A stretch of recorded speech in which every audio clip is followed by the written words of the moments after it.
Tayo po, mga namdadako po sa pinakamahalagang bahagi ng banal na gawain. Ito po ang pakinig ng banal na salita ng ating pong dakilang Diyos. Minsan pang inaanyahan ko po na tayo po'y tumayo bilang paggalang sa salita ng ating pong dakilang Diyos. Ito po'y dadalhin na ating pong beloved Adam Preacher, Louie Angeles. Amen. Praise the Lord. God bless you sa ating beloved co-preacher, Brother Benedict. Tayo po'y manalangin. Opo, dakil at mapagpala ang banal Diyos na makapangyarihan sa lahat, aming pinakamamahal na Panginoong Hesus. Diyos na banayad sa pagkagalit sa kahabagan sa pangunang panalangin po aming ginagawa mga pastor, beloved our world evangelist, Welda Almeida, end time prophet, Lord God, maraming salamat po sa paglangis mo, sa bawat bahagi na yung gawain na tapos na sigit, sa pagkilos mo mainam sa aming kalagitnaan, sa yung Santong Espiritu na bigalak sa mga puso, at bagong lahat kami nagpakumbaba, lalo abang lingkod sa aming punagawang pagkukulang, pagkakamali, pagkasala kabagang makamit patawarin, lubos-labis po kami nagsisi, at sa aking mga labi, ikaw po maglagay makatagal. Dapat bigkasin ikaw po akin na asahan, buksan pang-unawa, kaisipan ang bawat napikinig, patuloy kaming samahan ng iyong kapangyarihan, sa pangalan ni Jesus, unbelief and doubt, Satan cast out, be bound into hell, and be there forever in the name of our dearest Jesus, pray. Amen and amen. Everybody say, praise the Lord. Una tingit sa lahat, ang pinakamataas na pagpupurit, pasalamat, kaluwalhatian at kadakilaan ay tangi lamang sa ating Diyos na buhay at makapangyarihan, walang iba sa ating pinakamamahal na Panginoong Jesucristo. At ako po'y nagpabuot ng dobling paggalang sa ating pong beloved evangelist, Welda Almeida, the end time prophet of our loving God. At patuloy po ang ating pag-alala kailanman ay hindi natin malilimutan ang mga turo at aral na iniwan ng ating beloved Almastan Pastor, our beloved Mama Dear. At apo'y nagpaabot ng paggalang pagbati sa mga beloved children, ating beloved parents in the Lord, sa ating beloved Kuya Mark, beloved Mains, kalamama sa buhay. At magandang hapon sa inyo lahat, sa ating pong pinagpalang baguhan, at sa ating pong mga viewers, sa ating pong live webcast. At sadyang napakabilis ng panahon, mga minamahal, at magtatapos na naman ang month of April. Ang ating tatalakayin, Training for Life. Training for Life, sa Tagalog niyan, pagsasanay para sa buhay. Pagsasanay para sa buhay, Training for Life. Basahin po natin ating teksto. Kindly, ating beloved Bible reader, ihanda ng mga verses. Pag sinabi kong basa, hindi na kayo maghahanap, magbabasa na lang tayo. Kindly. Sa mga awit, 66, talatay 14, balik sa 2, ganito po ang pagkasulat. Na sinambit ng aking mga labi at sinalita ng aking bibig, nang ako'y nasa kadalamhatian. 2, awitin ninyo ang kaluwalhatian ng kanyang pangalan. Paluwalhatiin ninyo ang pagpupuri sa kanya. Amen. Palapakan po natin ang sabay-sabay na malakas na palakpak ang ating pinakamamahal na Panginoong Jesucristo. Lahat magsabi ng praise the Lord. Ang ating Diyos na mabait sa langit, ang magpala ng kanyang banal salita, purihin ang ating mahal na Panginoon. Sabi ng ating nabasa, mga minamahal, ang kamay ng Diyos o ang kamay ng Panginoon ay makikilala sa kanyang mga lingkod. Sa makatuwid, mga minamahal, ang sinasabing training for life o yung sinasabing pagsasanay sa buhay, mga minamahal, magagawa natin ito kapag tayo po ay nasa tinatawag na kamay ng ating pinakamamahal na Panginoong Jesucristo. Dahil sa sanlibutan, maraming training, mga minamahal. Hindi ba? Maraming training. Ako, minsan, nag-training ako, mga minamahal, yung ikaw ay magtinda ng encyclopedia. Kasi gusto ko kagad magkatrabaho, mga minamahal. Tinrain kami. Nung kami magsimula, mga minamahal, nasa 60 kami. Pero nung matatapos na yung 7 araw na training, mga minamahal, 3 na lang kaming naiwan. At yung training na ibinigay sa amin, mga minamahal, walang katapatan. Kumbaga, para ka lang makabenta, mga minamahal, sasabihin mo ang lahat ng kasinungalingan. Naranasan ko yan, mga minamahal. Pero ang sinasabing training for life, ang Diyos ang magtuturo sa iyo at mangyayari yan kapag ikaw ay nasa kamay ng ating pinakamamahal na Panginoong Jesucristo. Kaya kahit anong gawin ng tao, pag wala ka sa kamay ng Diyos, mga minamahal, walang mangyayari sa training mo. Kaya sa paglilingkod sa Diyos, meron tayong tinatawag na proseso. Hindi tayo pwedeng pumunta sa langit dahil tayo ay Kristiyano na. Nakagaya ng pangalan na iba na pag sinasabing, once you save forever.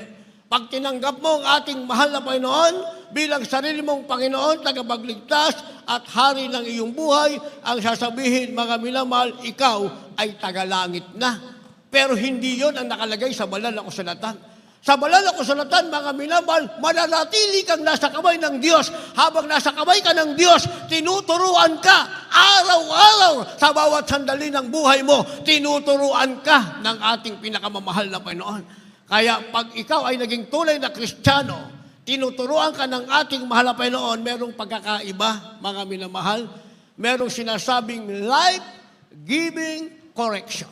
Na ang ibig sabihin niyan, mga minamahal, nagbibigay buhay sa pagtutuwid o sa pagwawasto. Nagbibigay buhay na pagtutuwid o pagwawasto. Dahil sa sanlibutan, mabuhay ka sa sarili mo, mga minamahal. Pero walang pagtutuwid, walang pagwawasto.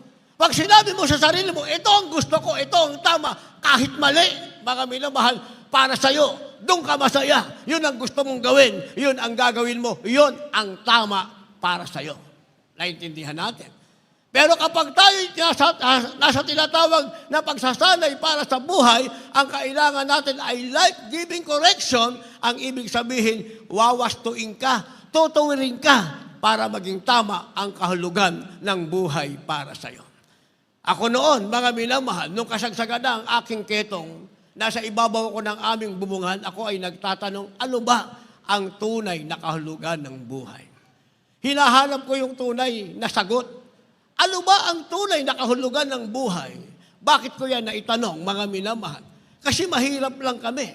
Sabi ng nanay ko, ang tangi naming kayamanan kung kami ay mag-aaral. Kaya sa hirap ng buhay, pinilit kong mag-aaral. Kumuha ko ng 5-year course of architecture. Pagka-graduate, para sa akin, ito na ang tunay na buhay.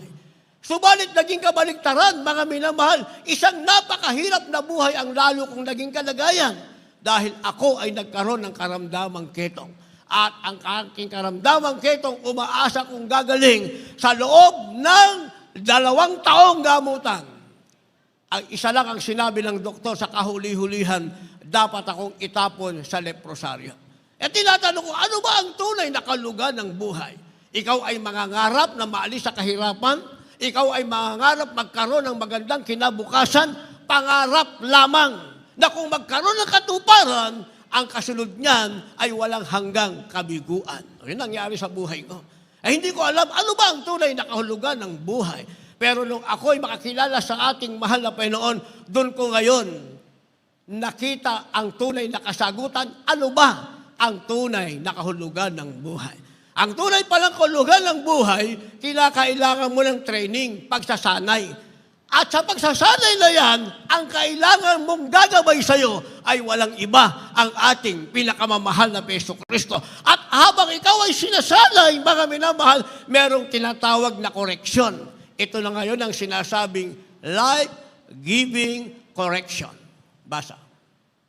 Dito po sa aklat ng Kawikaan, Kabanata 15, ang talata po ay 31 hanggang 32. Ang taingang nakikinig sa saway ng buhay ay tatahan sa gitna ng pantas. Sa 32, siyang tumatanggi sa saway ay humahamak sa kanyang sariling kaluluwa. Ngunit siyang nakikinig sa saway ay nagtatamo ng kaawaan. Amen. Palakpakan natin ang ating mahal na Panginoon. Sabay-sabay tayong pumalakpak. Pag linggo, pwede tayong pumalakpak ng malakas at sabay-sabay. At lahat magsabi ng malakas na praise the Lord. Life-giving correction, nagbibigay buhay na pagtutuwid o pagwawasto. Sabi ng ating nabasa, 31, ang taingang nakikinig sa saway ng buhay ay tatahan sa gitna ng pantas. Pag dumating para sa iyo yung tinatawag na saway, at ang tainga mo ay nakahandang pakinggan ito, ang ibig sabihin, tinatanggap mo, hindi ka nasasaktan, hindi mo pinipilit yung sarili mong katwiran na mali naman, ang sabi mga minamahal ng ating nabasa, ikaw ay tatahan sa gitna ng mga pantas. Ang ibig sabihin, mananatili ka sa mga taong tunay na matalino. Kasi sa sanlibutan, maraming gustong maging matalino, mga minamahal, pero mangmang naman. Yun ang sinasabi ng ating beloved, Honorable Evangelist Will de Almeida, the end-time prophet of our loving God, na matalino pa sa kanila ang pusa. Bakit? Dahil yun daw pusa, bigyan mo ng plastic na isda, hindi niya kakainin. Dahil alam niyang plastic. Ibig sabihin, isang bagay na hindi nararapat sa kanya. Pero ang tao, mga minamahal, bigyan mo ng maling bagay. Bigyan mo ng maling Diyos na paglilingkuran, yung mali, yun ang ginugusto niya, bigyan mo ng tama, ayaw niya. Naintindihan natin, mga minamahal. Kaya nga ako, sinasabi ko, kasi may mga alaga akong aso, mga minamahal, parang mas mabilis pang turuan yung aso eh. Hindi ba? Pag sinabi ko sa aso ko, huwag ka lalabas ng gate, diyan ka lang. Doon lang siya. Pag sinabi ko, labas ka, dumumi ka, huwag ka lalayo, doon lang siya sa malapit. Pag sinabi ko, sige na, magtatalong ka na, babalik-balik, yung exercise niya, mga minal, pupunta sa malayo yun, pabalik-balik, 3 beses. Mabilis turuan, mga minamahal. Pero ang tao, turuan mo, 10 taon na, hindi pa natuto. Hindi ba? Hindi pa natuto. Pero sabi ng ating nabasa, life-giving correction, kailangan pala natin ito para tayo ay ma-train ng tama at manatili sa kamay ng ating mahal na Panginoon. Na ang sabi, ang tainga daw na nakikinig sa saway, ikaw ay tatahan sa gitna ng mga pantas, magkakaroon ka ng tinatawag na tunay na karunungan. Kaya ang sabi ng verse 22, siyang tumatanggi sa saway ay humahamak sa kanyang sariling kaluluwa, ngunit siyang nakikinig sa saway ay magtatamo ng kaawaan. Palakpakan natin ang ating mahal na Panginoon. Kapag hindi mo natanggap yung saway, hindi mo natanggap, sabi ng ating nabasa, mga minamahal, ikaw mismo ang humamak ng iyong kaluluwa. Kahit naman nasain mo ang langit, nasain mo ang kasaganahan ng buhay, nasain mo ang tagumpay na gusto mong magkaroon ka, hindi mo yan makakamtan. Kung makamtan mo lang, pangsamantala, pagkatapos niyan, dadating sa iyo ang kabiguang hindi mo makakayanan. Ang tanong, nangyayari ba? Nangyayari sa sanlibutan, mga minamahal. Kaya nag-meeting kami nung isang araw na, no, ating electrical engineer para sa panibagong installation ng ating wiring mula dyan sa main panel, papunta rin sa bago nating building. Yung kanyang mga nalagyan, mga minamahal, na mga transformer, mga taong kilala sa Pilipinas, mayayaman. Ang sabi niya, mayayaman. Pero pagdating ng COVID, mga minamahal, sila ang pinakamalungkot. Bakit? Sabi ng ating electrical engineer, yun daw kayamanan nila, bagamat sila'y mayayaman, hindi naduktungan ang kanilang buhay. Inabot sila ng kamatayan. Yun ang meron sila. Ano ang meron ng anak ng Diyos, mga minamahal? Nung magka-COVID, ang sinasabi ng mga anak ng Diyos, lalo silang pinagpala ng ating pinakamamahal na Panginoon. Bakit? Yan ang training sa ating buhay. Umasa ka sa Diyos. Training yan. Mga aral na natutunan natin sa ating mahal na magulang sa Panginoon. Kaya nga isang kilala sa Pilipinas na negosyante, mga minamahal, nung magkaroon yung COVID yung kanyang anak, single flight, kinuha ng eroplano ang tinatawag na vaccine. Sa ibang bansa, single flight yun. Dinala sa Pilipinas, in-inject sa anak, yun ang pumatay sa kanyang anak. Ayun na nangyari. Alam na alam ng electrical engineer na aking kausap, mga minamahal. Pero ang mga anak ng Diyos, tumanggi sa injection. Ano nangyari? Lahat ng kasama nilang may injection, nagkasakit. Yung walang injection, hanggang ngayon, malusog. Pinagpala ng ating mahal na Panginoon. Training of life, merong pagsasaway, mga minamahal. Kaya sinasabi, siyang tumatanggi sa saway ay humahawak ng kanyang sariling kaluluwa. Pag tinanggihan mo ang saway, hinamak mo ang kaluluwa mo. Hindi mo pwedeng sabihin, mga minamahal, na wala ng kalamidad na mangyayari. Ang katotohanan, parating ang kalamidad at anytime, yan ang mangyayari. At kung wala kang saway, wala kang training sa kamay ng Diyos, ang sabi ng ating nabasa, ikaw mismo ang nagpahamak ng iyong kaluluwa. Datapwat, ang sabi, siyang nakikinig sa saway ay nagtatamo ng kaawaan. Habang nagpapakumbaba ka sa harap ng Diyos, habang tinatanggap mo ang pagtuturo sa iyo, habang ikaw ay nasa kamay ng ating mahal na Panginoon, ang meron ka, ang kaawaang nagmumula sa ating mahal na Panginoon. At ang kaawaan na yan, ang magbabangon sa iyo mula sa kahirapan, mula sa karamdaman, magbibigay sa iyo ng tinatawag na kagalingan, at yung kaawaan na yan na galing sa Diyos, yan ang magdadala sa iyo sa buhay na walang hanggan. Kaya hindi ka pwedeng mabuhay, mga minamahal, hindi tayo pwedeng mabuhay na walang tinatawag na koreksyon. Naintindihan natin? Kaya hindi tayo pwedeng maging Kristiyano na sa kamay ng Diyos, sabi natin, okay na yan. Hindi pwedeng salitang okay na. Ang tama, mga minamahal, yung eksakto ng ating ginagawa ay naaayon sa kalooban ng ating mahal na Panginoon. Hindi sa magitan ng ating mata, okay na yan. Hindi pwede yun, mga minamahal. Siguro okay na to. Hindi ba? Isipin nyo, mga minamahal, ating beloved pizza, sabi niya, Kuya Ate, bakit nung sa Marilao? Di ba ginamit ito nung 2022? Anniversary ng Men Church, ginamit ito, kagagawa lang, mga minamahal. Sabi ng ating beloved pizza, Kuya Ate, bakit nung sa Marilao, pagkatapos ng gawain, wala kang makikitang kalat?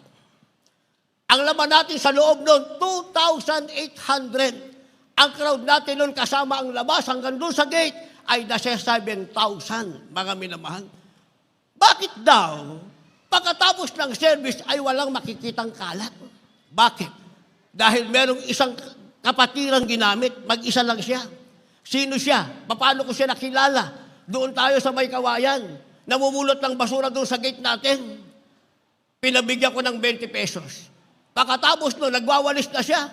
Pinabigyan ko ng 50 pesos.